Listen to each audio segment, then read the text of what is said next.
नमस्कार, स्वागत है आपका न्यूज़ 18 का डिजिटल प्लेटफॉर्म देख रहे हैं आप। मैं हूं आपके साथ वैभव कृष्ण भौंडले।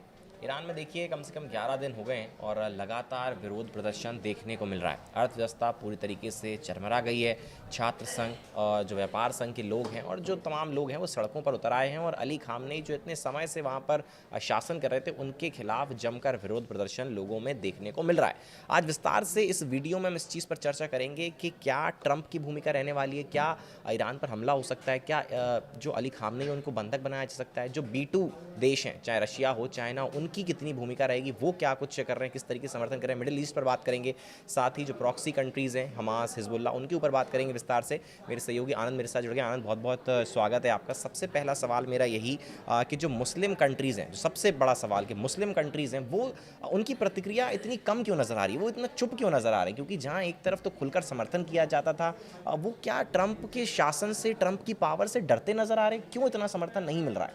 बिल्कुल, देखिए जिस तरीके से अभी लगभग 11 दिन होने वाले हैं ईरान में प्रदर्शन जारी है, लेकिन अब तक कोई भी मुस्लिम देश, 57 मुस्लिम कंट्री हैं, लेकिन अभी तक कोई भी ऐसी बड़ी मतलब बड़ा बयान या फिर बड़ा फैसला ईरान के समर्थन में या फिर ट्रंप के विरोध में कोई भी मुस्लिम देश अभी तक सामने नहीं आया, बोल नहीं रहा है इस मामले को लेकर के, चुप्पी साधे हुए हैं। और वैसे अगर देखा जाए तो आधिकारिक जानकारी, मतलब जो अभी उपलब्ध जानकारी है उस मायने में अगर देखा जाए तो अरब, तुर्की, पाकिस्तान, इंडोनेशिया समेत कई जो मुस्लिम कंट्री हैं वहाँ से अभी कोई भी आधिकारिक बयान नहीं आया है। इससे ये समझ में आता है कि कहीं ना कहीं मुस्लिम देशों में भी, खास करके OIC जो मुस्लिम देशों का एक संगठन है, उसमें भी फूट नज़र आ रहे हैं। क्यों? क्योंकि अगर भाई ईरान भी तो मुस्लिम कंट्री है और इतने 11 दिनों से मामले चल रहे हैं, उस पर लगभग प्रदर्शन के 2 से 3-4 दिन के अंदर में ट्रंप का धमकी भरा बयान भी आ जाता है, लेकिन उसके बावजूद ना तो OIC की तरफ से कोई ऐसा बयान आता है और ना ही कोई मुस्लिम कंट्री आगे बढ़ करके ईरान का समर्थन कर रहा है। तो कहीं ना कहीं ये सामने नज़र आ रहा है कि ईरान जो है कि अब इस जंग में अकेले खड़ा है। अगर हम रूस, चाइना, उत्तर कोरिया का बात न करें तो ईरान जो है वो अकेले खड़ा नज़र आ रहा है। अभी तक भर में जिस तरीके से रूस ने, चीन ने प्रतिक्रिया दी इस मामले को लेकर के, नज़र बनाए हुए हैं, लेकिन खास करके मुस्लिम कंट्री जो है वो भी नज़र बनाए हुए हैं, लेकिन अभी तक कोई उनकी पुष्टि या फिर कोई आधिकारिक बयान नहीं आया है जिससे ये हो कि ईरान के समर्थन में बात कर रहे हैं या ईरान के सहयोग के लिए कोई चीज़ खड़े कर रहे हो मामले में। बिल्कुल बिल्कुल मुस्लिम कंट्रीज़ देखिए उतनी प्रतिक्रिया अभी देखने को नहीं मिल रही है जो कि देखने को मिलनी चाहिए थी। कहीं ना कहीं शायद वो ट्रंप का डर भी कह सकते हैं उसको। आनंद, सवाल एक ये भी कि जैसे वेनेजुएला में हमने देखा कि अमेरिका की फ़ौज जाती है, रातों रात हमला होता है और वहाँ के प्रेसिडेंट को बंधक बना लिया जाता है। क्या वैसा कुछ ईरान में देखने को मिल सकता है, क्योंकि ट्रंप कुछ भी कर सकते हैं? बिल्कुल, मामला तो उस मामले को लेकर के अगर बोला जाए तो धमकी जिस तरीके से आया हुआ है ट्रंप का, तो उसको लेकर के अगर अंदाज़ा लगाया जाए तो कहना वो वही चाह रहे हैं, क्योंकि वेनेजुएला में जिस तरीके से रातों रात राष्ट्रपति को उठा लेते हैं और गिरफ्तार करके अपने देश लेके चले आते हैं, तो वेनेजुएला भी एक अगर देखा जाए तो अमेरिकी विरोध स्टैंड के कारण ही ईरान का कहीं ना कहीं समर्थन करता है। नहीं तो अगर वेनेजुएला का अगर देखा जाए तो अगर अमेरिका कोई अगर एक्शन ना लेता हो तो वेनेजुएला भी ईरान के समर्थन में भी बचता था। लेकिन अगर बात अगर हम करें जैसा कि आपने इंट्रो में बताया कि प्रॉक्सी, तो ये बहुत अहम रह जाता है ईरान के लिए, क्योंकि आप भी जान रहे हैं कि इजराइल में लगभग 2 साल के ऊपर हो गए युद्ध जारी हैं। अभी हालांकि सीज फायर है, लेकिन कहीं ना कहीं आरोप आते हैं, लगते रहते हैं कि हमास ने हमला कर दिया, हमास बोलता है इजराइल ने हमला किया है। तो हमास और फिलिस्तीन में अगर देखा जाए खास करके तो, या फिर यमन में देखा जाए तो हुती विद्रोही लाल सागर की तरफ, और या अगर आप देखें लेबनान में तो हिजबुल्लाह। तो ये जो तीनों प्रॉक्सी हैं, इन तीनों प्रॉक्सियों को तो खुल करके एक तरीके से ईरान समर्थन कर रहा था युद्ध में, हथियार से लेकर के आर्थिक मदद भी करता था। लेकिन अब इन लोगों की क्या प्रतिक्रिया आ रही है, ये लोग किस तरीके से सपोर्ट कर रहे हैं, क्योंकि जो ईरान में सरकार थी वही सरकार, मतलब कथित रूप से अगर बोला जाए तो सपोर्ट करती थी इन तीनों प्रॉक्सियों को, लेकिन कोई आधिकारिक पुष्टि नहीं है इस मामले को लेकर भी।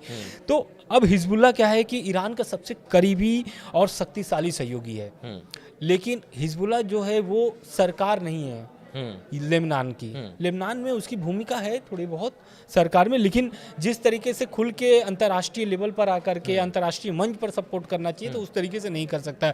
जैसे ईरान करता है पीछे से सपोर्ट हिजबुल्लाह को, उसी तरीके से हिजबुल्लाह भी कहीं ना कहीं सपोर्ट कर रहा है इस मामले को लेकर के। और सपोर्ट कहाँ कर रहा है? खास करके इजराइल में, क्योंकि इजराइल जून में भी आप देखेंगे कि किस तरीके से इजराइल और अमेरिका ईरान पर हमला किए थे। तो अब क्या है कि वो पूरी नज़र बना करके हिजबुल्लाह रखा हुआ है कि इजराइल की गतिविधि क्या है, क्योंकि नेतन्याहू के भी बयान आया था इस मामले को लेकर के। तो नेतन्याहू और इजराइल की जो सरकार है उनका ये कहना है कि हम जो प्रदर्शनकारी हैं ईरान के, उनके साथ खड़े हैं और उनका सहयोग करने के लिए हम सक्षम हैं। तो इससे ये समझ में आ जाता है कि इजराइल क्या चाह रहा है। इजराइल ये चाह रहा है कि खामनेई की जो सत्ता है, मसूद पेजेस्कियान जो वहाँ के राष्ट्रपति हैं, उनकी कुर्सी चली जाए। और अगर खामनेई की कुर्सी जाती है तो खामनेई के कुर्सी जाने के साथ साथ वो उनको देश भी छोड़ने के लिए मजबूर किया जा सकता है। क्योंकि सीरिया वाली अगर हम बात किया जाए तो कहीं ना कहीं बिल्कुल मजबूत समर्थक था, और यही है। लेकिन असद सरकार गिरने के बाद बिल्कुल वो समर्थन कमजोर हो गया थोड़ा सा। बिल्कुल। तो अब क्या है कि दूसरी बात कर लेते हैं कि अब इराक की बात कर लेते हैं। इराक भी बहुत मददगार रहा है ईरान का। ईरान में लगभग 11 दिनों से जो प्रदर्शन चल रहे हैं उसमें कोई भी मुस्लिम कंट्री का अभी कोई भी आधिकारिक बयान नहीं आया है जो ईरान के समर्थन में हो। बात अगर हम सीरिया की करें तो सीरिया भी अगर बशर अल असद की सरकार अगर देखा जाए तो बहुत उनकी सहयोग करता था ईरान की, यानी खामनेई साहब की।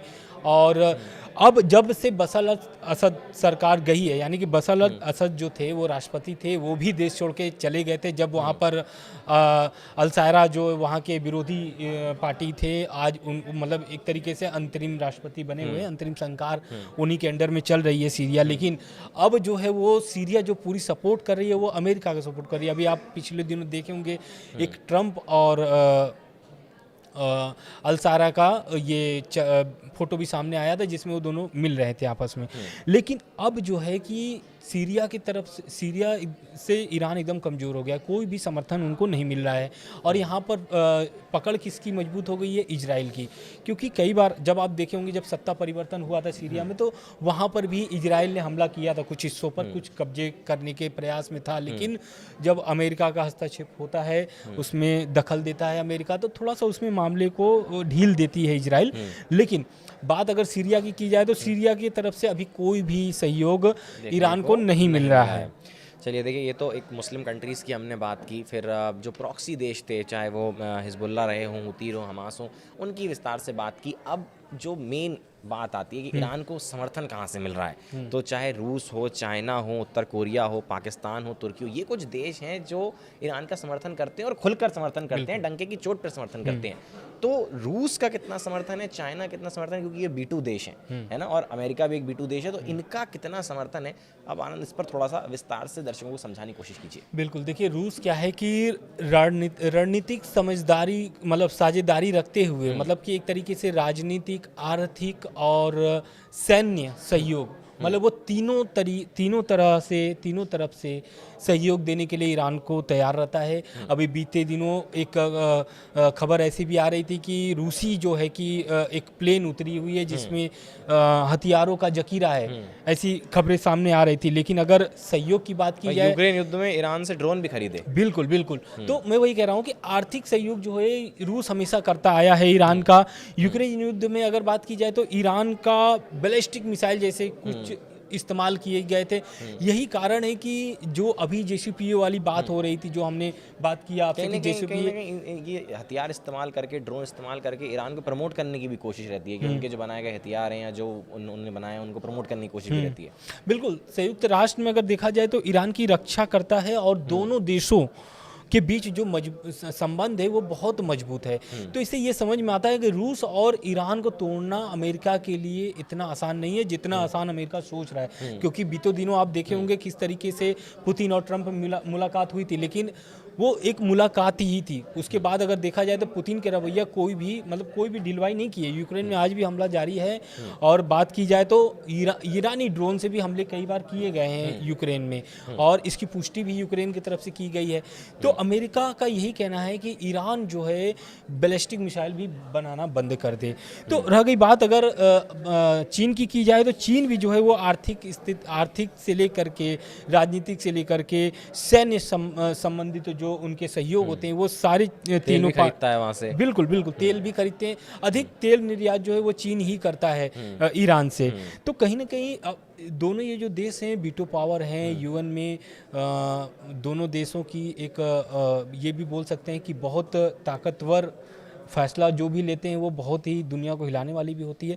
तो कहीं ना कहीं रूस और चीन का सहयोग ईरान के मिलने से जो मुस्लिम कंट्री हैं, कहीं ना कहीं आने वाले समय में आप देखेंगे कि मुस्लिम कंट्री जिस तरीके से, अगर हम बात करिए जाए तो पाकिस्तान, तुर्की, ये तुर्की खास करके अगर देखा जाए तो तुर्की मुस्लिम ब्रदरहुड के तौर पर अगर देखा जाता है, कुछ चीज़ों में जो है कि खुल करके तुर्की समर्थन कर देता है। अमेरिका का विरोध भी कई बार किया हुआ है। पाकिस्तान क्या है कि वो इजराइल के कारण से ईरान के समर्थन में बात करता है। लेकिन अभी इस मामले में कोई भी ऐसी प्रतिक्रिया पाकिस्तान की तरफ से भी नहीं देखने को मिला है।